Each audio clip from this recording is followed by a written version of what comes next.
going on, everybody? Welcome to another great episode of The Good. That's me, the Rev. The Bad, the returning Devil's Advocate, and the Encyclopedia, of course. And I think for tonight, I'm going to start us off in honor of the greatness that I saw this week in wrestling. I have a little rap prepared. So, in the words of the great Acclaim, yo, listen, yo.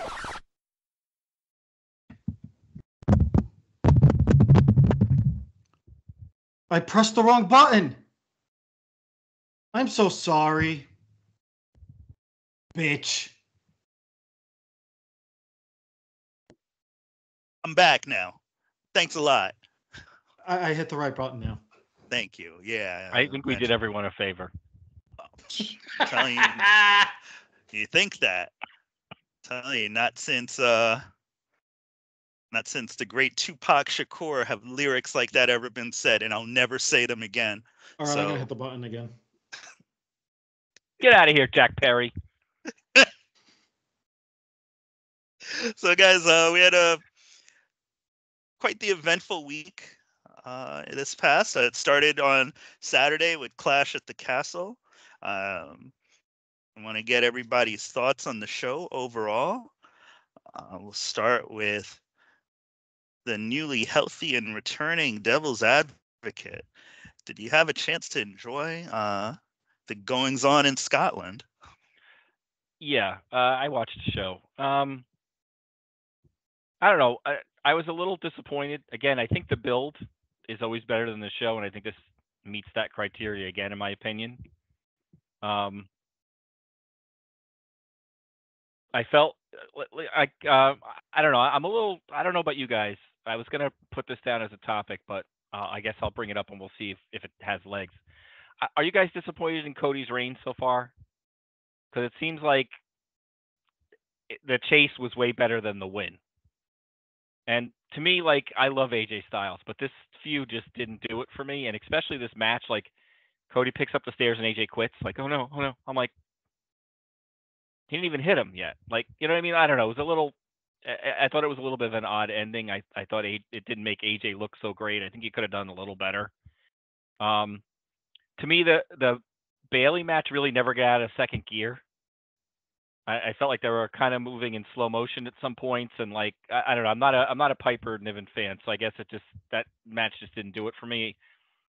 It more like Bailey, snuck out a win than actually won anything like that. I don't think they've booked her well as champion either, and I don't think this match did her any favors. I was kind of surprised that they took the belts off Bianca and Jade already. I mean, I realized they didn't get pinned, but like they seemed like they were kind of getting their stride. And I don't know. I don't know what the plan was for that. I was not too familiar with Alba Fry and Isidore. I know they're from NXT, but I was kind of surprised. I mean, I guess it was the hometown. If you're gonna have Drew win, I guess you'll have them win, right? Because that's where they're from. But it seemed a little sudden to me. I wonder if they're gonna have Bianca and Jade now start to feud, or are they gonna have them challenge for a while? I don't know where they're going with that yet. But it was what it was. They're sloppy but effective. I guess you could call their offense, Jade, and they're kind of sloppy at times, but it works. They're almost too dominant. Like you want to wonder, like, if they didn't lose in a three-way, like who's going to beat them, because they're booking them so strong. I'm looking at the other tag teams. I'm like, I don't know. There's not really any challengers here. Like, are they going to beat themselves?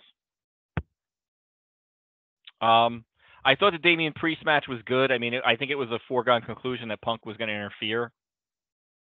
Like, I know I didn't get a chance to pick, but when you guys did, I would have mentioned it for sure that I knew Punk was getting involved. But I kind of do like this Drew quitting thing. I think it's kind of funny.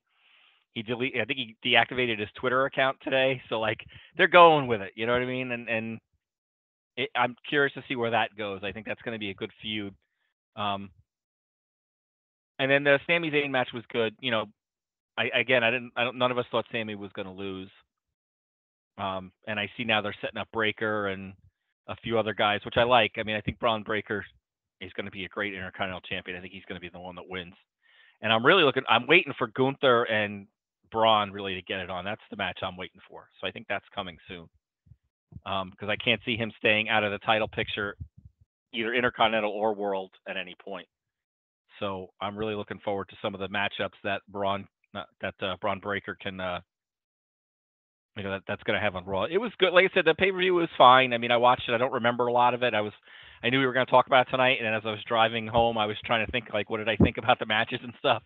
And I'm like, oh, let me think a minute. I don't remember a lot of them, a lot of what happened. But as I started to think about it, I was like, yeah, build good in a lot of cases, but to me, the pay-per-views don't really deliver like I would like them to. So, it was fine, but not something I would go back to watch again. Encyclopedia, how about you?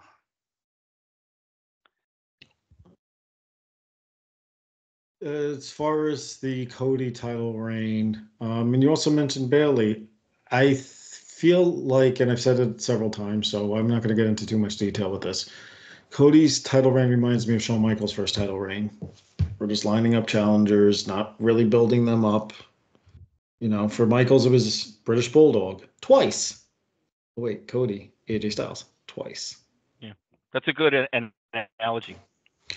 Yeah, and thank you. And Bailey's title reign, yeah, I think they could have done a better job in the lead up to the match with Io Sky WrestleMania. I think they did a serviceable job. It was good. It wasn't great. I think they were focused on other things, mainly the final boss, and I could get that. He's the draw. Bailey and Piper was fine. I didn't hate anything on this card. I was fine with it. I know I was the lone guy that picked Drew in the end. I thought, Jason, I apologize. I thought you had picked him originally. I didn't know if you switched or maybe I just wasn't listening very well last week. So apologies. I think I told you I was gonna go against the grain, and you said my choice actually wasn't that against the grain. So I misheard I think Damien. Yeah, okay. Yeah, I knew Punk interfering was a possibility, and I know they had kept him like off TV long enough to try to throw people off. I thought that maybe even with the interference, he would somehow Drew might still pull it off because I didn't think they were going to have him lose again in Scotland yet again. I mean, are we going to build this up to every Clash at the Castle? He's going to lose and eventually he'll get the big one in like the fourth or fifth try. It's like turning into Asuka's WrestleMania record in a lot of respects. Go back and look. Asuka, I don't think has won at WrestleMania ever. I think she won 2 years ago. Yeah, I think they finally broke that. But I think she beat Bianca. But you're not. No, she lost. Off. Yeah, she lost. She is 0-6. 0-6. Wow, I really thought she had gotten her win back. Yeah, I thought so too. I would have put money on the fact that I thought she finally broke that streak. But hey, yeah, records don't lie. The encyclopedia knows. Well, the encyclopedia Googled, but yeah. Well, checking Wiki did his job. Yeah. So, yeah, the title, the tag team title change. I was tempted to message you guys, and I figured, okay, they're not watching it live. I don't want to spoil it for them. I thought what was also interesting was Jade Cargill. Did she goof? Because she definitely looked like she tapped out. And after they called it out, it looked like she tapped out again. I am so glad you asked that question. I want to hear the rest of your thoughts on the show, but I heard some things about that, and I have some thoughts. Okay, we'll get to that. Yeah, that title change threw me, and after watching the whole show, I thought to myself, okay, I wonder if they threw the tag team title change in there just to keep the Scotland fans happy, because otherwise their people weren't able. They would have all lost otherwise. Let's put it that way, because you had Piper lose, you had Drew lose, if Alba Fire and Isla Dawn lost, everybody local would have lost it. So I wondered if they threw that in. And then I didn't know. I did some research based on Triple H's comments at the press conference. I didn't realize that Alba Fire's mom had passed away tragically a few months ago. We might have mentioned it, and I don't even know if it was months. It might have been a matter of weeks. It was weeks. Yeah. Yeah. So I think it was an accident in Florida. I think it's sad that he had to say this wasn't done as a sympathy sympathy move for what happened to her. And somebody in the media would have ran with that. So I get why he put the kibosh on that. Like top to bottom, it was a good card. Nothing too surprising. I think they have failed on the world title reigns, and it's not failed in a way where I'm like, oh, this is stupid, this is boring. It's just more of they didn't really build anyone up well enough, so these are the cards we've been dealt. Like I thought Randy Orton would have been a great first challenger. They've got history, and he could have said, I'm going to try to knock Cody off while he's still on that high. He's not really paying attention. I'm going to sneak right in and strip the belt off him. That would have been like, to me, that would have been like a challenger I would have liked to have seen his first challenger to be. I think that you save that for one of the bigger events like a SummerSlam. I don't think we're going to get that at SummerSlam. I think we're going to either get Solo or a returning Roman or something. But maybe not. Maybe it ends up being Roman, Bloodline versus Bloodline we've thrown out for SummerSlam, and maybe that's when Cody faces Randy. There was a very inadvertent tease at the end of that title match when they were all fighting the Bloodline off, and I couldn't tell if it was on purpose or if it just so happened. Planned. It was such a perfect look. And the problem with Randy Orton is he just does those things too, where it looks like, oh, it had to have been written that way. But that look he gave the title, he wasn't even looking at Cody. It's like he looked like he was asking the title if it was all right. So, do you think Do you miss me? Yeah, and I think we're going to see the new bloodline of Solo and Tama Tonga and Tonga Loa against KO, Orton, and Cody. And I think we might see it at Money in the Bank. And I think one of two things are going to happen. Either KO just eats the pin to get that other team over, or not only does KO take the pin, but it's also because Randy turns on Cody during the match and walks out of the ring, and KO's like, what the hell are you doing? And ends up eating the pin after that. And that could set up Cody versus Randy. And Bloodline 2.0, as we're calling them, against Bloodline at SummerSlam. So there's options there. I think they had it planned for what they wanted to do for SummerSlam, and it was just that with injuries and people needed time off and lack of building up a challengers, AJ Styles was the next best option. By the way, side note, does anyone think that AJ Styles did an express mail to Chris Jericho to wear his jacket on this week's Dynamite? Because it looked eerily like the same light blue tint suit jacket. Maybe they had some more gear worked up from when they were a tag team that we just never saw, and now we're seeing it all. Right. Yeah, as I was watching the segment backstage with the private party, I was like, that looks so much like AJ Styles' jacket. Are they like sharing stuff on opposite shows now? There's this Forbidden Door, the light blue Easter colored jacket. Forbidden Closet Door. That jacket came out of the closet, huh? Happy June.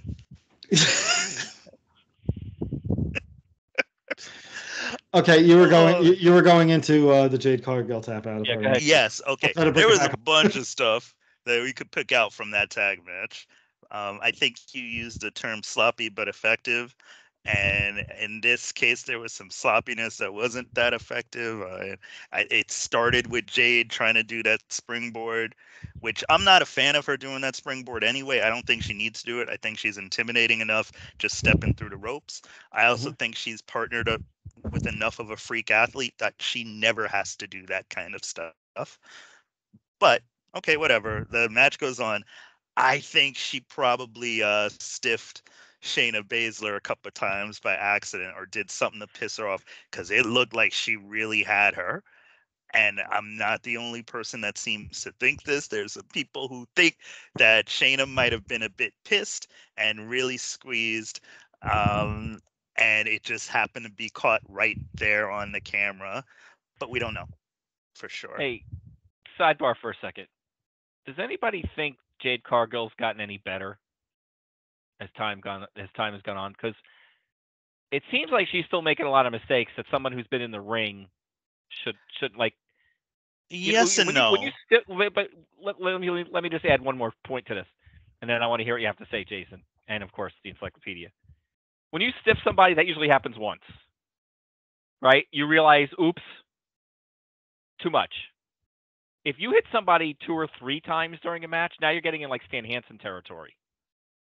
And he had an excuse; he couldn't see without his glasses. So if he potatoed you, it was like you knew it was coming. They left her off TV specifically to get more training and all that, and now she's in on the big shows. If she's still stiffing people and messing up maneuvers, is she ready? I don't I think about Yes. her time in AEW and I think about her time now, and I'm not seeing a great improvement. I do feel like I don't think we should just accept it as a fact that she stiffed somebody. It's just how it looked. I have never done this for a living. I'm just saying what I saw and what I thought I saw. And it just looked like what happened back in the day. You know, that match with Braun Strowman and Brock Lesnar way back. And Braun caught him a couple of times. And Brock gave Lesnar, him a receipt. yeah. And, but that's just a possibility, so I don't want to say it. But to answer your question, in some ways she's improved, and in some ways she clearly is still a work in progress.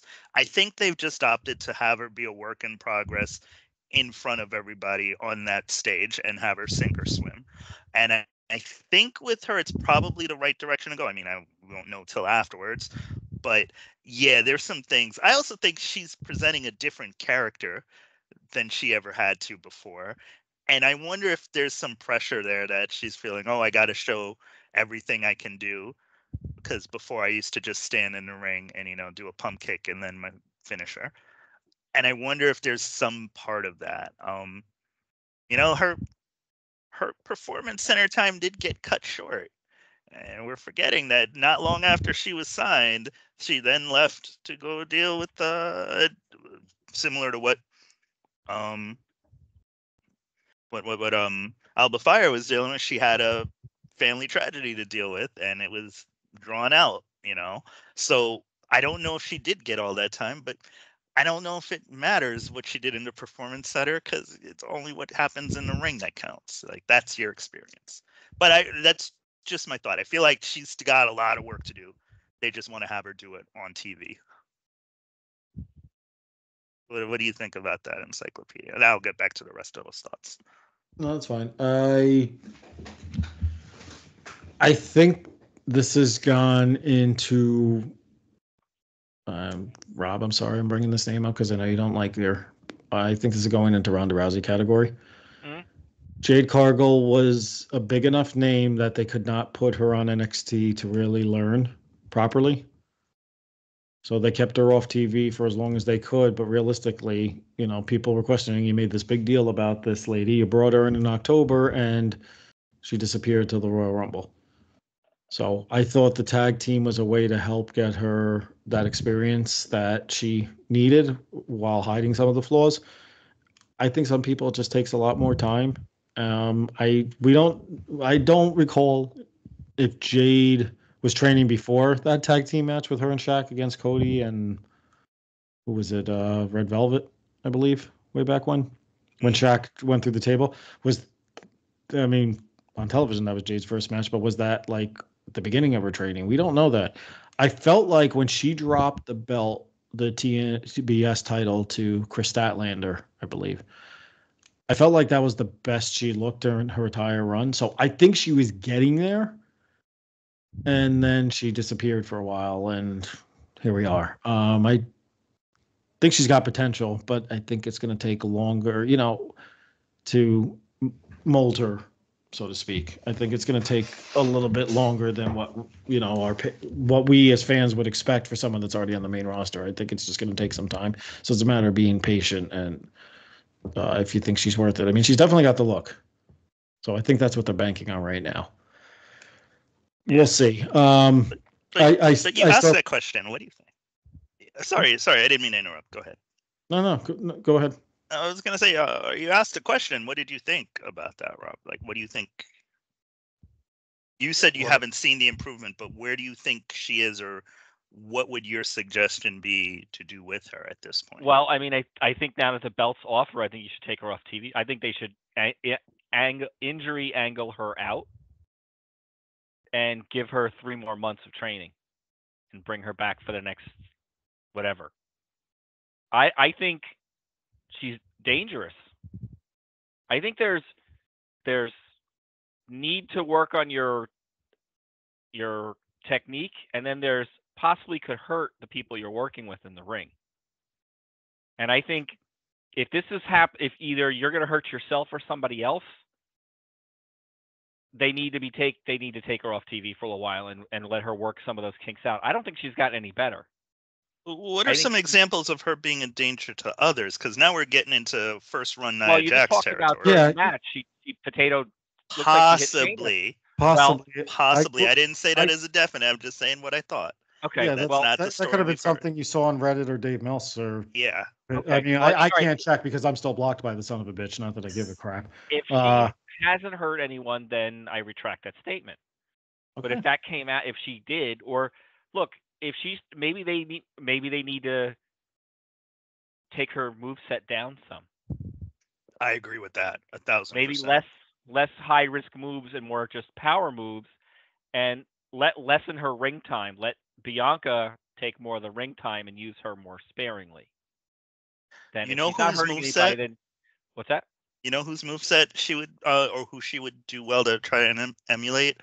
Raquel Rodriguez, or is she Gonzalez now in the ring? I can't remember, but she went out there with. But when she was in there, she was going with the power set because she was strong enough to do it. I mean, at this point, she probably needs like between 5 and 10 moves that she can do perfectly. And then once she's got those down, maybe you add 2 more or 3 more, and then you can't. You know what I mean? And as she proves her proficiency, you start adding a little more. I mean, she hasn't had any singles matches, right? So I mean, they're really keeping her out of the single match realm. I think she had a few squashes. Yeah, a couple right, squashes. Squashes don't count because the other person's not doing anything other than getting their ass whipped. I'm talking about wrestling someone who's going to give back, who's going to lead her through the paces. I think some house shows will help, or live events. Sorry, I was going to say you could parade her out on TV in segments, but not necessarily put her in the ring, and you only have wrestle at house shows for a while. And in some respects, that she becomes a house show special attraction until she's ready. There's some people that no matter how hard they work, ring psychology will always be an issue. I mean, look, let's be honest here. Goldberg never learned how to wrestle a complete match. He still hasn't. So right. So some people never will, but and maybe that's what she needs to be. I don't know. 5 move Goldberg knows he knows well. Which 5 moves were that? Because I could count maybe 3. Jackknife. Well, all right, whatever moves you want to say. He and maybe the toss him and power slam him thing. What about the savate kick? He knows how to do that. No, he doesn't. Ask Bret Hart. I mean, in a street fight, he knows how to do it in a street fight. I don't know about a wrestling match. He knows how to do it. He just doesn't do it well. Well, I mean, look, whoever's working with her, they've got to find a formula that works. And I think right now they're making her do too much. I think she doesn't need to be doing a lot of the things she's doing. And I think your recommendation of house shows is good. You know, let her get in there and let her get in there with people that can work. Don't keep giving her squashes. Give her Natalya. I mean, shit. Say what you want about Natalya. The girl can work. She knows how to build a match. She knows how to take bumps. Put her in a program with Natalya. Let Natalya run her through the paces. No, I got it. Forget all of my ideas. Mixed Match Challenge, Braun Strowman and Jade Cargill. Just beat the crap out of everybody in 2 minutes. You could let them each do that gimmick of running around the ring to knock people over. Something you said about Natalya, that's funny because but I'll lose the audience, so I'm not even gonna. Her name came up. I was listening to an interview recently, and her name came up again. I didn't realize how much training she was doing along with TJ Wilson for WWE. Like that's primarily what she does. Right. I mean, let's face it. So. Her ring career is, they're not going to give her the championship anymore. Right now, she's a veteran on the roster. I mean, really, if you think about it, she's really the only veteran on the roster. that I would put her in the ring with anybody, any woman, and she can work. I You would know, say this about Jade Cargill, though. From what I understand of her time at ECW or AEW, sorry, not ECW, AEW. From what I understand of her time there, if anybody is trying to get as much work in as possible when the cameras are off, she's got to be top 5 on the list, because she's the one that was seeking people out to do that stuff at AEW. And a lot of those people she was working with then, like your CM Punks, your William Regals, they're there with her now. And I think they are also investing time in her. So I don't want to paint it like she's not trying to do it. I no, think I don't she think that's the is. case. But I wonder, like, I wonder how much time she's getting to spend when she's not doing interviews and Right. photo shoots. And all right, enough of that now. Let's get her ring skills where they need to be.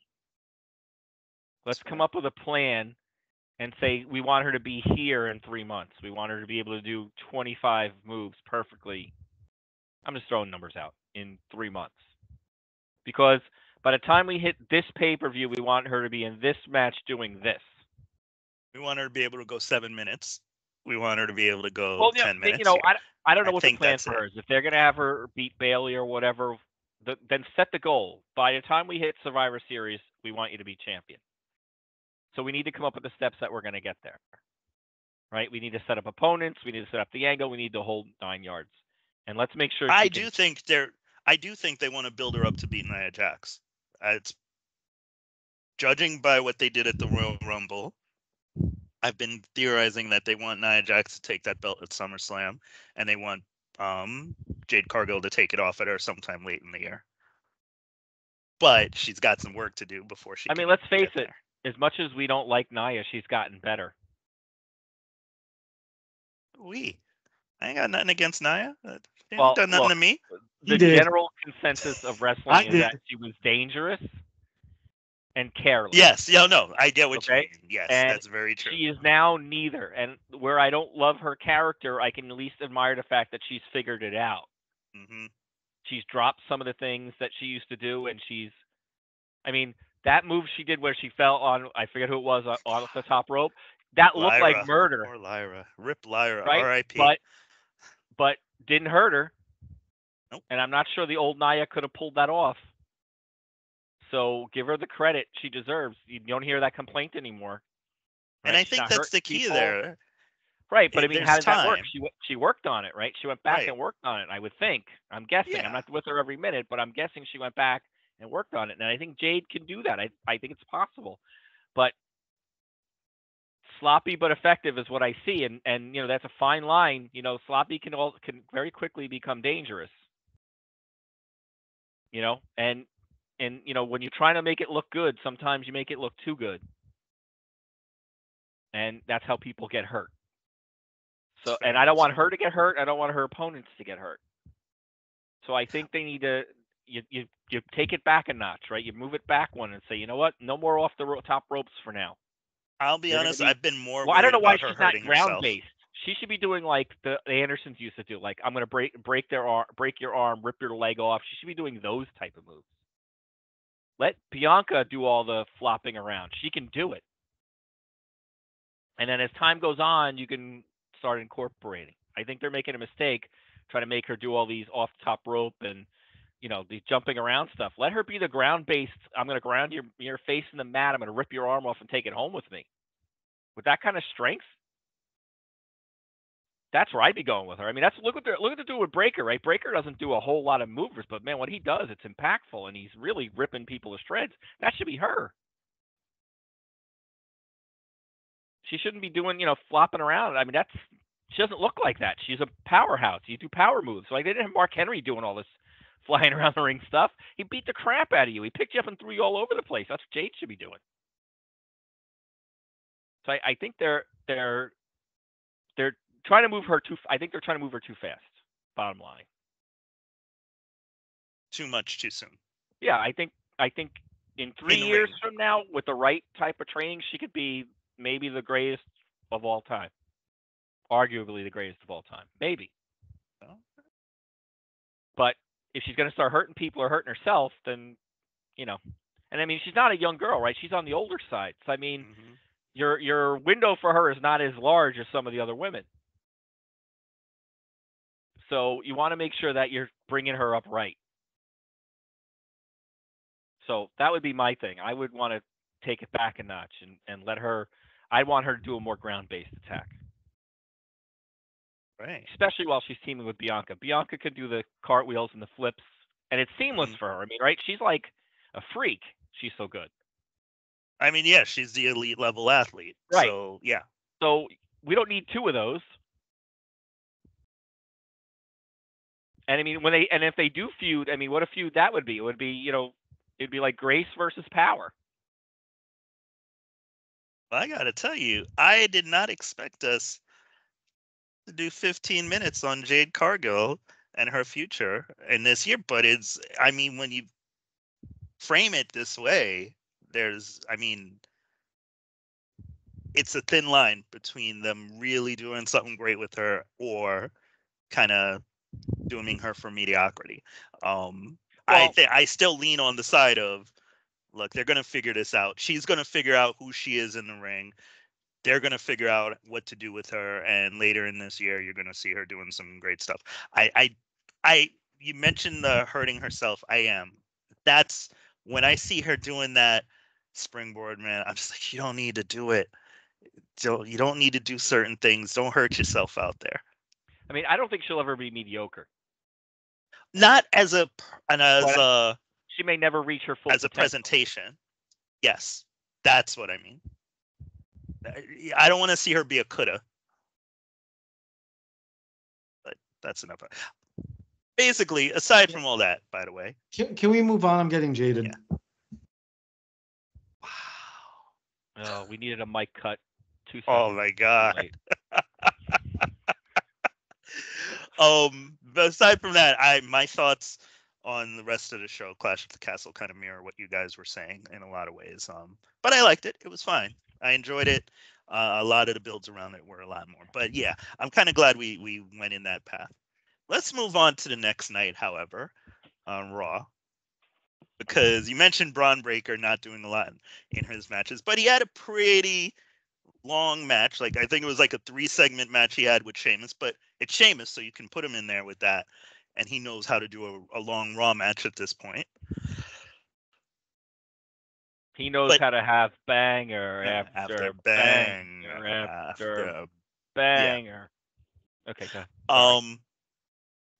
But I guess the real news out of Raw is that all the vignettes are done, all the little QR codes and subliminal messages being spliced in throughout every broadcast are done. They started acknowledging it maybe in the last 3 weeks. And we saw that oh so familiar bit of the lights going out to end the episode. And we got a visit from Uncle Howdy and the Wyatt Six, spelled SICKS, I'm seeing. And it looks like everybody's dead. So that's 3 weeks in a row almost, or a few weeks in a row now. That I thought Lyra Valkyria. I thought we were gonna have to do a memorial for her after that match with Nia, because that was just a hell of a finish. I thought we were gonna have to do one for Ricochet after that splat on the concrete a couple weeks ago, for courtesy of Braun Breaker, and it looked like they murdered Chad Gable now, along with half the roster and crew. They murdered Chad Gable when they didn't let him win the Intercontinental title again. So By the way, he's had like 90 shots. Chad Gable's also been pulled out of the match on Monday. He's being replaced by Ilya Dragunov. They announced that before we started recording tonight. Wow, I love it. I love it. I have a lot of feelings about anything Wyatt related, because I was very into that character and all of that stuff around it. And but I'm curious as to what you guys thought about the show itself, but mainly that ending. Like, Seth Rollins came back. Doesn't matter. Drew McIntyre quit. Doesn't matter. Although I am enjoying that whole thing with him and Punk right now. But it didn't matter because everybody's dead. Nobody's seen Triple H. Nobody's seen Pierce. What do you think of it, guys? The encyclopedia. What do you think about it? I think it was very well done. My concern, this goes back to when they first started hinting at it, is, and it holds true based on the way Raw ended. All of them with the masks and everything. Okay, that's great. They can't really wrestle with those masks on, can they? And if they do, are people going to have a good laugh at it, or are we going to have to get black lights all the time? I think this getting a very thin line here. I think the visual is stunning, and I think people are interested in the mysterious characters. But this is a wrestling show, and that's where I think they're going to struggle with this group, because I just don't see them wrestling with those masks on. So what do you do?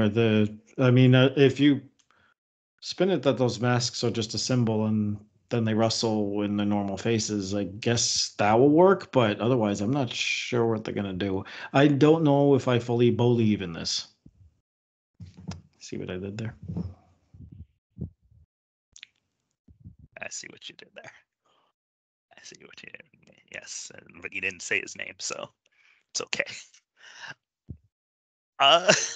It's interesting you said it. There is the question: what are you gonna do with it after? Because that's a hell of an intro to a group. I mean, like for me, very bittersweet because it's something you wish you could have seen with everybody. But I mean, in terms of intros to things that we've never seen before, and Wyatt related, it's that. It's when they did the Firefly Funhouse, and we were wondering, well, what the hell are they going to do with this? It's when they finally brought out the Fiend for the first time, and you wondered, well, what the hell are they going to do with this? Even when they first brought out the Wyatt family, and they did that whole set of vignettes through the episode, and then they came in and just beat the crap out of Kane. And then you figure, well, what are we going to do with this? When Bray Wyatt was around, you kind of figured they would figure out what to do with it. It seems like they put a lot of thought into this. Devil's advocate, what do you think? Seeing your brethren from the dark side there show up. Well, I'm gonna be in the minority here because I didn't like him, and I'll tell you why. They have never understood the Bray Wyatt character from day one, in my opinion. I thought Bray Wyatt could have been a all-time great character, and it seems like every time they tried to run with him, they screwed it up. And I'm not the only one that's ever said that. I mean, people have said in the past that it's every time they do something cool, they would follow it up with something bad. I don't think this is going to work. I don't. For some reason, in the year 2024, I don't get this whole like mystical, monstery type. To me, it's ridiculous. I don't know. I just don't. Why couldn't they have just come out and talked and like I don't know. It just the whole thing.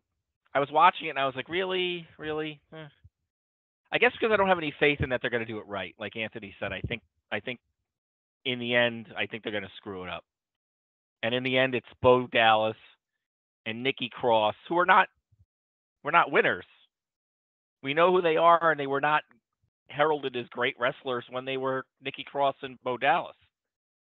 So what's going to make it different? I don't know.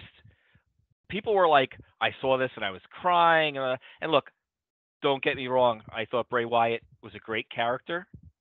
I thought Bray Wyatt, the man, was a great man. So I'm not disparaging him in any way. His death was a tragedy of tragedies. And I think he had so much potential. I think he could have done so much more. He was thinking way outside the box is what you really need. But I don't think they ever understood him completely. Like, why did The Fiend lose to Goldberg? Like, that was just a disaster. Like, why? What the hell? It just didn't make any sense. They just never really wanted to run with that character. You know, the only time I really loved the character was when he was with Matt Hardy, and it was more like just because it was just so crazy when they were doing those interviews and laughing, and like I would still go back to YouTube and watch those occasionally because Matt Hardy was just saying crazy things. Like the two of them were trying to out crazy each other, and it just made me laugh. It's still funny to this day to me. I even enjoyed that feud, and I mean, I enjoyed the match because they did the match at the Hardy compound, but I remember they did some promo, and it was both of them laughing. Ah, oh, ah, oh. Yeah, I mean it was crazy. It Yeah, was it like was. so stupid. It was great, but I don't know. I You think. know, and like the whole thing, like they attacked Triple H and they attacked. Oh, we don't know because we didn't Well, see I him. mean, We just assume that he's also I, murdered. I don't know. To me, like the last really like supernaturally type thing that worked was the Undertaker. So it seemed kind of like if this would happen on an AEW show, people would be tearing it to shreds. So I think it's getting some room because it's WWE and people love Bray Wyatt and stuff. But to me, like doing Bray Wyatt without Bray Wyatt is kind of a waste of time. Well, that's where I bring up the term bittersweet. So, like, because that's what it is. Right. So I don't It's. really. I don't know. I'm gonna watch and see what they do with it. Maybe I'm wrong, but I don't think I am. Do you want to see what they do next? Well, yeah. I mean, look, WWE. I look. I love WWE. I love AEW. I want to always seeing what they're doing next. I always have hope that they're going to do what's right, so to speak. I don't mean right like right. I mean like they entertainment. But what works? Yeah. Right, what works. So I'm always rooting for them because I love wrestling. I want to see the best. I want to see everybody happy and healthy, and I want to see great angles and great wrestling. So I'll watch. I still watch. I mean, I watched Raw when it was at its worst, otherwise known as the McMahon era. I mean, we still watch. We ripped it to shreds, but we watched. I'm always going to watch. I just don't have a lot of faith in this. I don't think it's going to work. I don't know what it's gonna be, and that's where I am on it. I know I'm gonna watch, see what they do. I had told a friend of mine on Tuesday morning. I said, "Man, they should just open NXT with a 10-bell salute for the entire Raw crew and roster, and just show the logo up there in memoriam." They tried to kill Vince McMahon. Remember that didn't go up so well. Well, I mean, to be fair, some other things happened that weekend, so we never know what could have come out of that. It still would have probably been ridiculous, but I don't know. Yeah, I do think that the one common factor in the things that failed with Bray Wyatt is now off the board, literally. What do you think? You think Vince didn't understand him? Oh, that's easy. No, Or you there's think no Vince way he didn't understood like him. him because he I didn't look like think the prototypical wrestler? You know what I mean? He wasn't built like a Greek god. He almost had like a dad bod in a way. I think sometimes Vince might have had faith in it, and then he would get distracted with a Goldberg or with a Randy Orton or with a Seth Rollins and not know what to do next and not know how to stay true to it. I think Undertaker is the only one who maybe had his full faith. And I don't think Bray Wyatt knew how to politic like, say, an Undertaker did. And I say that because I listened to an interview with Undertaker recently and him talking about Bray Wyatt, and that was what most of their discussions were about early on, was about how to get your ideas across and how to get some buy-in from the top, and how it's not always that easy. And it's hard to do with 5 years of tenure. It's easier to do when you've been there 20 something years already. But I don't know. I don't know. I can't wait to see it. Speaking of NXT though, now I can't remember. Devil's Advocate. I don't think you're a big NXT fan. Have you been watching recently? Because I'm going. Very little. Okay, well, I've been reading more than watching. Are you aware of what's been going on with NXT and TNA over the past month. Okay. Yep. So then I'll pose this to you, Encyclopedia. What did you think of the surprising way to start the show this week? Having that debut and often being the first one eliminated out of a battle royal, I thought was a terrible move, but I'm sure they'll build it up from there. I always think with a battle royal, if you're going to be eliminated, you want to be first or like one of the last three, because those are the ones you remember. Can I ask a question before you go ahead? Because since I haven't been watching, are they presenting TNA wrestlers as equal to NXT, or are they clearly making NXT look better than TNA? I think right now NXT's looks better than TNA. I think that it's going to change soon, but right now, hold on. Jordan Grace, and I get Tatum Paxley and Ash by Elegance. Assy Elegance. Ash by Elegance. Yeah. Anyway, cost Ash by Jordan ignorance. Grace, so I guess that was supposed to save face for her. I don't freaking know. Joe Hendry debuts. Huh? I said Hendry. Yeah. Yeah, Hendry. I said Hendry, didn't I know. I was agreeing with you. I was Hendry. Okay. I said yes. Okay.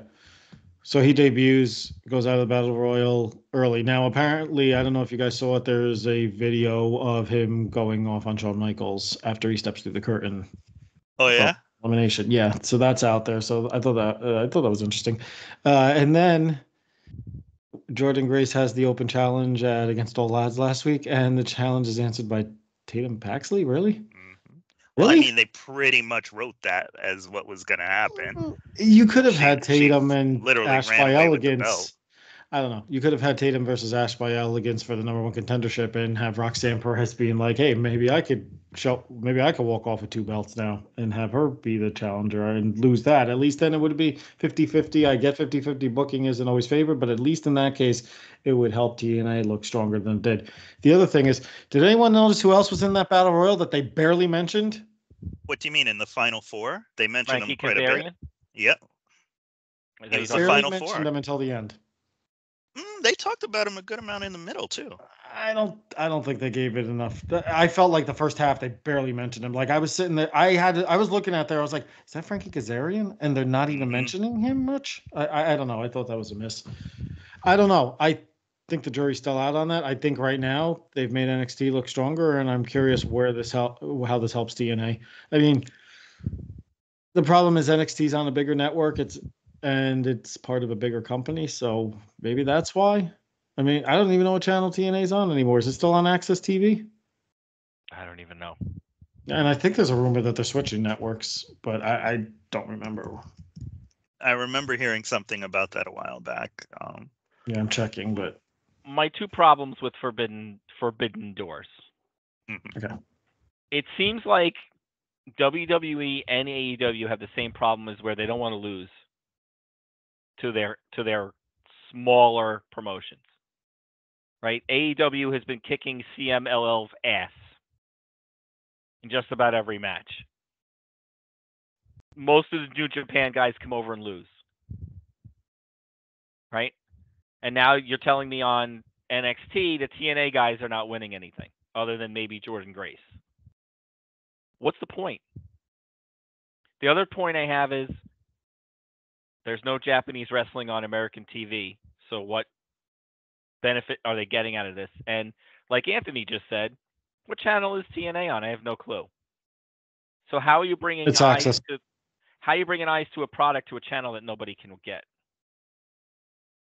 So I don't really, other than them being mentioned on the other television show, you're actually showing me that your wrestlers are not as good as mine.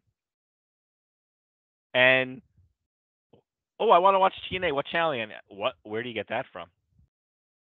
Oh wait, New Japan doesn't have a United States show.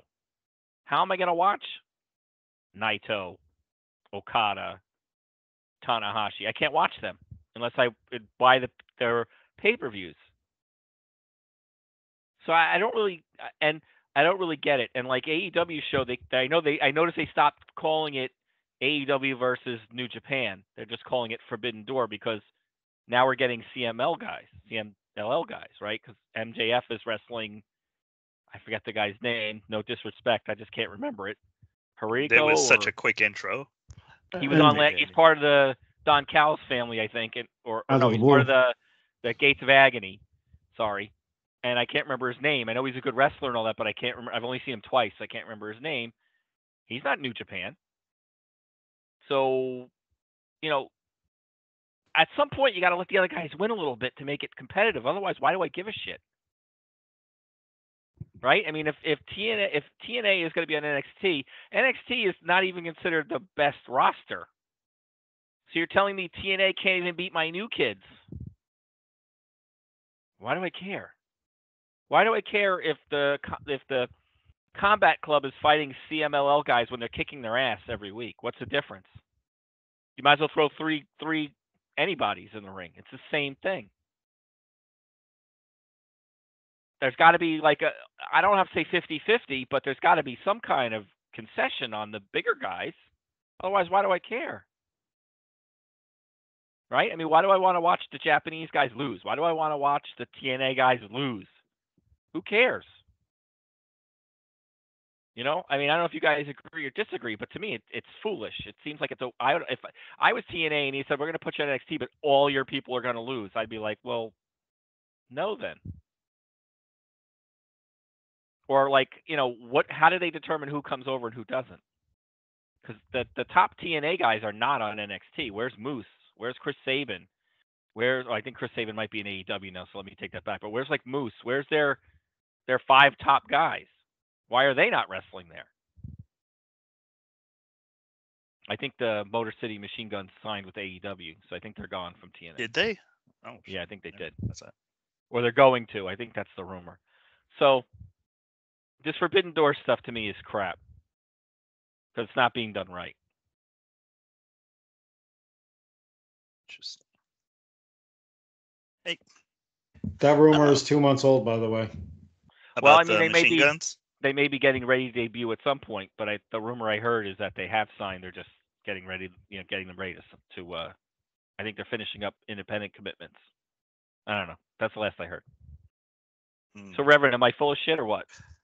More not likely entirely. I am, but no, not entirely. No. I think there's some credence to that. Like, if I'm a casual person, a casual fan, and I don't know TNA, I don't know why I should care about them if they always lose. Now, okay, yes, if you get to the Final Four, talk me up a bit if you get to the Final Four. Joe Hendry showing up on WWE television for Joe Hendry is a win. For the individual, that's a huge win at all. Apparently, he has the most viewed clip in their history, right? On social media and on YouTube. So people did see it and react to it. People were surprised. And it was probably just a result of a groundswell of underground support that's happening for him and people getting interested in him and his song hitting charts and all this stuff that came together. That maybe they didn't even know they were going to do something with him that night. And they just said, you know what, let's get him on. We're doing this thing with TNA. Let's get him on here. I do think you want to be able to draw eyes to both products. That's the idea. I think in terms of the stuff, like for instance, that WWE is doing with Noah and I think one other Japanese company later this year. I mean, those are just one-offs to get some, maybe that's it. So it's AJ Styles doing one show, main eventing one show, and Io Sky doing another show. In the main event match, or in a prominent match. I get AJ's those. not doing New All Japan. I forget he's doing another he's doing the Noah. AJ's doing the Noah show. Yeah. I think that's more of okay. Yeah, I mean, they want to get somebody. They want to get a name for this show, and we can do this match, and that's cool. I don't think the U.S. market is the only market in wrestling. and I don't mind the idea of catering to other markets sometimes. That's just good business. But I do think for TNA, they gotta come out of this one looking good. And I don't know how long this deal is supposed to last, but they gotta come out of this looking better than they did after the AEW one. Because they looked like chumps during that deal. I mean, AEW guys beat them on their own show. AEW guys showed up on Impact and beat them there, and it was Kenny like Omega they took couldn't their buy a title. win. Kenny Omega just had the titles all over the place. It was that was just messed. It was just a big mess. I don't think it's going to be like that here. But then again, without a Scott D'Amore, D'Amore, how do you pronounce that name? D'Amore? I don't remember. But without him there, I don't know what the company's planning. So I don't know who's going to advocate to make sure they do look really good in that. I don't know. It to me, I like I said, Forbidden Doors. I think it was a Triple H thing he said years ago. He's like, I don't believe in that concept of a forbidden door, but I do believe in doing business when there can be business. I'm all for that. Just make it interesting. It's not going to be interesting if NXT guys always win. There's got to be some kind of threat. NXT is supposed to be like their minor leagues. Yeah, and whatever. So TNA don't be surprised. Have the advantage. I mean, WWE is the biggest league of them all. We already know that. No matter what anybody else says on their own shows, no matter how what advertising is done anywhere, WWE is the biggest league. So even to be third tier in WWE still puts you above all these other ones because there are that many more eyes on your product. Right, but I mean, when you have Frankie Kazarian on your show, he's got 25 years experience. Right, and so more than probably everybody on the NXT roster combined. Right, and to Ant's comment too, yeah, they should have talked about that a lot more, because if you weren't listening for it, you weren't going to know who it was or why it was important that he was in that Final Four. And again, if you just happened to be tuning in and you wouldn't know, you might have thought, "Oh, is that Frankie Kazarian?" Maybe. So yeah, I want to see it benefit TNA more. Even if it's 50-50 at the end, I just want to see them come out of this, with some more viewers, with some better ratings, with some better advertising, all that good stuff. I mean, does it hurt NXT if Jordynne Grace wins the NXT Women's title and holds it for a couple months? No. I thought it would have been good for them. Right, that's what I'm saying. Like, would it hurt? No, let her win it. Let some of the TNA guys win some stuff, and then have NXT take some of the wins back. And then when they separate, it's kind of like, we've got then those and TNA guys are tough. I mean, they're right there. You know what I mean? And NXT can be a little better. Yeah. In the end, you know what I mean? But you get your stuff back eventually, but Right, that's what I'm saying. In AEW, they have these CMLL guys come out and they're like, oh, this guy was champion in Mexico. And then the guy loses in 3 minutes to Jon Moxley. And you're like, well, it must not be too hard to be a champion in Mexico. I think I'm going to go down and get a belt. Because, I mean, shit, if he beat him in 3 minutes, it'll take me like 8. I mean, am I right or am I wrong? I mean, no, you're right. It's ridiculous, and they're building up this guy. He's a light heavyweight champion, and he does and then he loses in like 8 minutes, and you're like, what happened? Shouldn't he beat somebody on this show? Like, if you're gonna have him win, let him beat somebody. You know what I mean? Don't put him in the ring with Moxley. Then put him in the ring with Evan Bourne or something. And let him lose. You know what I mean? Like, Dustin Rhodes can take a hit. I mean, come on, let's do something. Let's make these guys look like they actually win something once in a while. Because it seems like Mexico doesn't win anything. And, it's hard enough to distinguish because they're all wearing masks. And, you know what I mean? Like, see, it's for the American fans, you got to kind of distinguish who's who. And then when they're just losing all the time, you're like, oh, there's another masked guy going to lose. True. So, I mean, I don't know. I just think they could do a lot better. And I think they're just afraid to lose. We can't lose to, the only time they'll lose is when they're on when they go to Japan, they'll all lose. Like Danielson will lose in Japan. but he wins in the States. Like, I don't know why they don't do it the other way. I think it'd be more of an upset if Okada beat Danielson here and then Danielson beat him in Japan. Or have him lose. I mean, Danielson can take losses. Come on, I don't know. I would book things differently. I think it's not as hard as they make it out to be. Strong opinions. Encyclopedia. How about that last word on this, man? I get a turn.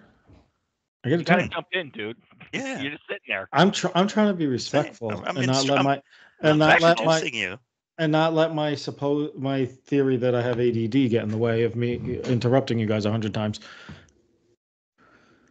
I think history has proven that while Forbidden Door might be a great concept for the fans, I think you have to have a third party book that. So TNA versus NXT, great. Somebody that's not affiliated with both companies is the one doing the booking and deciding the winners and the losers. I think that's the only fair way to do it, because otherwise, you as a company, if I'm NXT, I don't want to lose to TNA,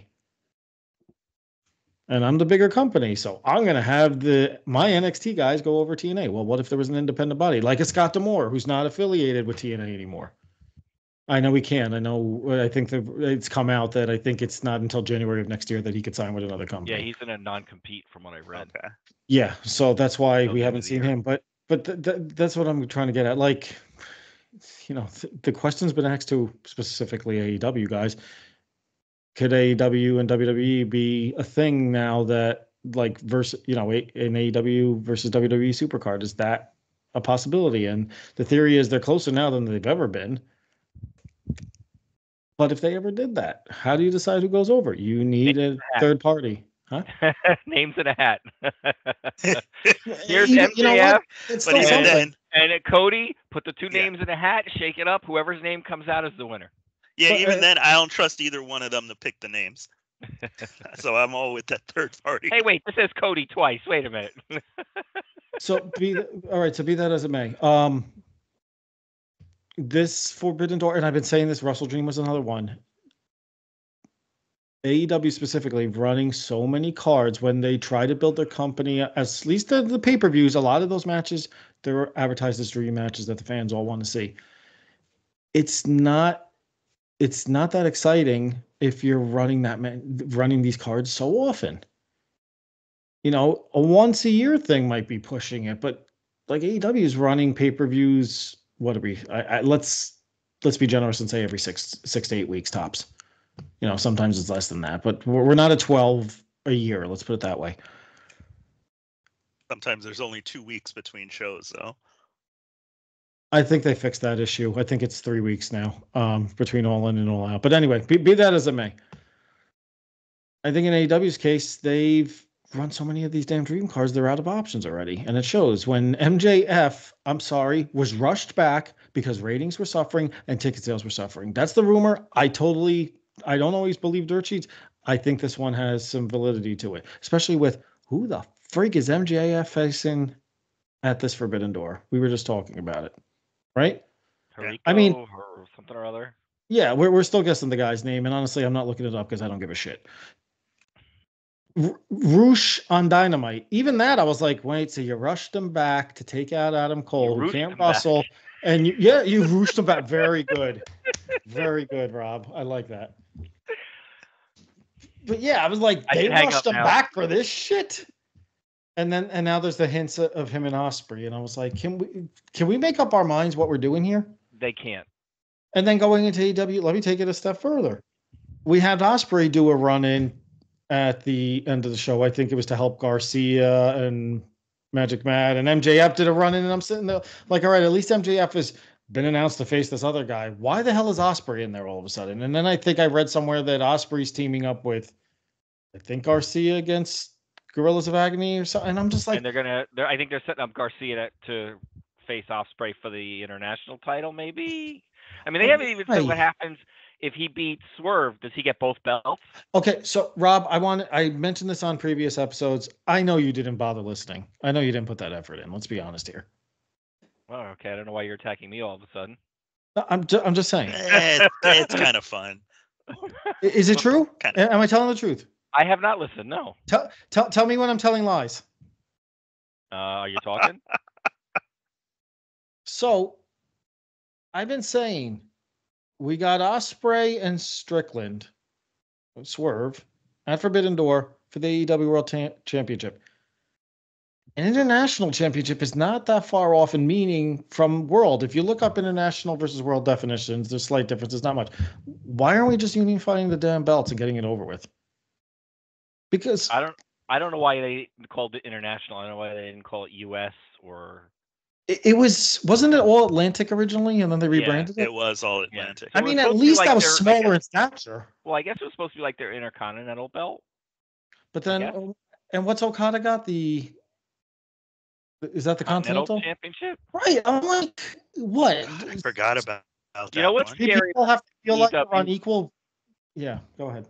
You're watching AEW last night, and you've got the Ring of Honor champion, you've got the Ring of Honor tag TV champion, you've got the AEW champion, you've got the Continental champion, you've got the International champion, you've got the six-man. Like everybody's got a belt. You get a belt. You get a belt. And you get a belt. Do you remember way back when they did that invasion angle and both Foley and Regal went on TV and just started cursing about how everybody had a damn belt and it was ridiculous and they needed to unify them? I think that's what they need to do at AEW. Just have somebody show up. Okay. I thought you were about to say, I think that's what they're doing because I don't think they figured that out yet. No. They haven't. And then they have somebody needs to show up. Coming out with the Ring of Honor World Championship fighting for a TV belt. Isn't that a step down? Yeah.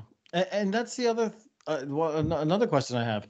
Which is the higher of those three secondary belts? Is the TNT higher? Is it the Continental? Is it the International? They've never clarified that. Is the TNT they need to dissolve. It's vacated. Remember Adam Copeland broke his leg? That's right. They need to dissolve Ring of Honor. They need to have unification matches and get rid of the six-man belts, which I know the Bang Bang Gang has already. So they should just eliminate those. They need to eliminate the TV title, and they need to eliminate the world title and the women's title, and just get rid of those first, and then combine your Continental and your International into one belt, and then you should have the world title, a secondary title, a tag title, and the six-man title. That's it for the men. You know what I would call it? Nothing else. You know what I would call that show? Because I'd say you just unify each of them, right? That means champion versus champion in every one of those matches. And you know what you call it? That's right. Battle of the Belts Infinite. I don't know what is Ring of Honor. Do they have like naked pictures of Tony Khan or something that they can't get rid of Ring of Honor? Look, I think Ring of Honor does have a place. I think though them crossing over onto AEW's got to stop. Yeah. Or if they're going to be on AEW, it's Ring of Honor matches to try to get people to pay for Honor Club and watch Ring of Honor. Stop with this, as you said, Ring of Honor World Champion going for the TNT title. No, that should not be happening. If you want to have Briscoe on because he's a character and he's defending the Ring of Honor World Championship, or he's in matches in AEW, but he's not challenging for another title, I could accept that. I could totally accept that. And I agree, condense the singles titles in the men division. Meanwhile, I mean, on the women's side, it's really interesting that WWE now has the Women's World Heavyweight title, the Women's World Championship. We have the NXT Women's Championship, and we got the NXT North American Championship, but they all have their place. AEW, meanwhile, has probably just as large as a women roster, more so than Raw or SmackDown. 3 titles. Right? 3 titles. They got the TNT title. All right, TBS title. And a Ring of Honor champion. I wouldn't lump Ring of Honor on there. I'll be honest. I am so glad that the Ring of Honor World Champion doesn't cross over because I really could give two shits about Athena or whatever her freaking name is. The former Ember. I don't know why they haven't tried Rampage as Ring of Honor. Probably has to do with the TV deal they signed. Because at least it would be different, right? You get different roster, different wrestlers. But what's sexier to you if you're a network? Ring of Honor or AEW? WWE. Right now? Well, I'm saying between the two. I mean, look. Yeah, I know. Look, prime example. When Tony Khan went on his rampage on NFL Network, And when he's getting interviewed, he barely mentions Ring of Honor. It's all AEW all the time. Yeah, very true. It's like Ring of Honor's like he's got it, so he puts them out there, but like they have no plan for it. They run a pay-per-view occasionally. They show up on AEW and lose most of the time. Yep. I mean, Mark Briscoe got pinned in that tag match. I mean, he's their world champion and he lost. Does he remember why he bought that company? Do you think Yeah, he forgot? No, he wanted a tape library. Is that the only reason? He was going to start his own network. Which is fine. Then retire the Ring of Honor titles and have that show as like a recap show. Like we're going to go back and show Ring of Honor from 1996 when, and we had Seth Rollins back then when he was called this guy. You know what I mean? Like do it like that. Don't have all these guys marching around with titles that don't mean anything or are secondary to, when the Bang Bang Gang has both titles. I haven't seen them defend either one of them yet. But and we got what's your name? The two guys, Matt Taven, and they're running around with the Ring of Honor tag team titles. Who cares? The Ring of Honor tag team titles. The only ones that cared when MJF and Samoa Joe had them. That's the only time anybody cared about those. Are we sure that Ring of Honor doesn't have those titles featured on their show? Because I don't go checking the results. Oh, I'm sure they do, but I haven't watched. Yeah, I mean, who watches though? I'd love to know how many people actually watch the Ring of Honor TV show. It's probably it's sad because I've heard there's some quality to what they're putting out there, and there's some quality matches going on, and it's not a bad product or anything, but it's not accessible in my opinion. Well, I mean, like I said, how many shows can you watch? How many belts can you defend? Like. I'll put it. I should rephrase. It's not that it's not accessible, but it's not accessible enough considering how unimportant they make it seem. And they make it seem unimportant on AEW television. So if the guy who owns the company is walking around treating it like it's nothing, I'm not going to bother. I mean, why should I care? Yeah, I mean, look, I loved Ring of Honor in its prime. I used to go to the shows. I have some of the videos. I mean, they had Samoa Joe, they had Danielson and Rollins. They had them all. They had a lot of guys come through there. There's a tape library there. I mean, that's where I would focus on. My Ring of Honor TV show would be that. And I would get rid of all these other titles. I really would streamline it because it's almost getting comical now. I mean, when you walk around there without a belt, you look kind of stupid. Because we didn't even mention the Free the World belt. So the learning tree. That's not what is it? Not authorized. It's not sanctioned by non-sanctioned. Yeah. People are fighting for a belt. I mean, why can't I show up with a belt and say, hey, I got the kiss my ass belt and I'm going to defend it on TV. Let me get a Rexico guy. I can beat him.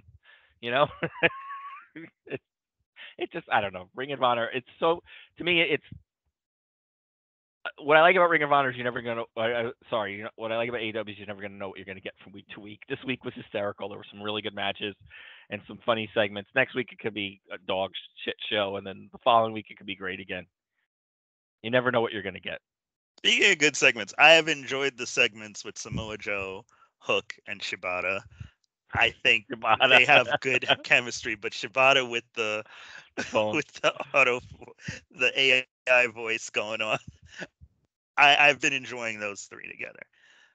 And it shouldn't be lost that they basically up until this week have just been walking around beating up the same exact people every week, and I think it's great. I don't know, but hey, listen. Did anybody have any last thoughts on, be it a Forbidden Door, or be it a Castle Clash, or be it something coming up down the line? I know we have a few shows coming up in the next couple of weeks, but we can deal with those next week.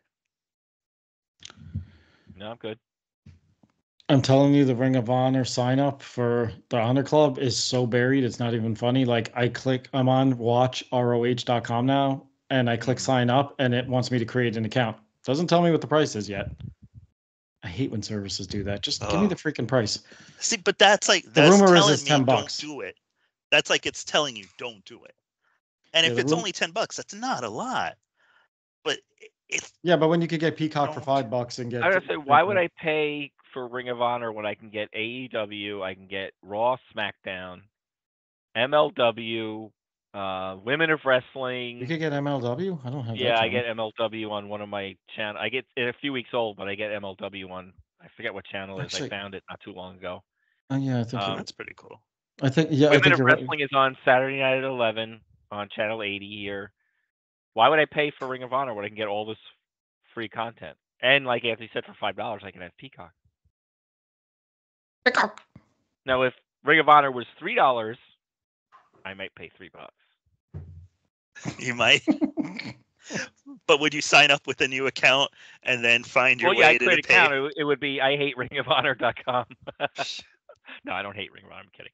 I don't know. I just I don't know what exactly I'm paying for when you're giving me guys that lose on your big show. Mm-hmm.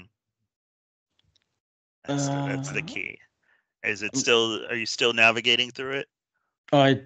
Oh, you mean Ring of Honor? No. I'm gone with the consensus that it is $9.99 a month, and I wouldn't pay that. I've now moved on to MLW because I think their show might actually stream on YouTube, but don't quote me on that. I think it was on. I don't know. I get some of my older channels, my higher channels. I think it's like Court TV or some crap like that. One of those kind of channels. I can't remember now. No, you know what it's on? It's on Reels, I think. Oh, I might actually get that one. I should check. Let's see. Reels on Xfinity. It might have been. I don't Reels. think RLEEZ. REELZ. Yeah, I'm checking on. Oh, apparently it's on channel 1429 on my service. This is fascinating for the viewer. Hey, you know what? You know what? The other segment I had in mind is let's help Anthony pick his Money in the Bank ticket seat. Hey, that's right. So is that settled? Are you going? I'm going. I just got to figure out how much I want to spend on this ticket. All and right. I think I narrowed it down to 2, but we don't want to bore people with that. So, Reverend, why don't you wrap us up? Yeah, I think we're good. So we do know that Money in Bank is down the road. We know now that the encyclopedia will be there. That's awesome news. I don't have my ticket yet. I'm planning on it. He wants to be Next there. week, we're going to help the Reverend pick a dish detergent.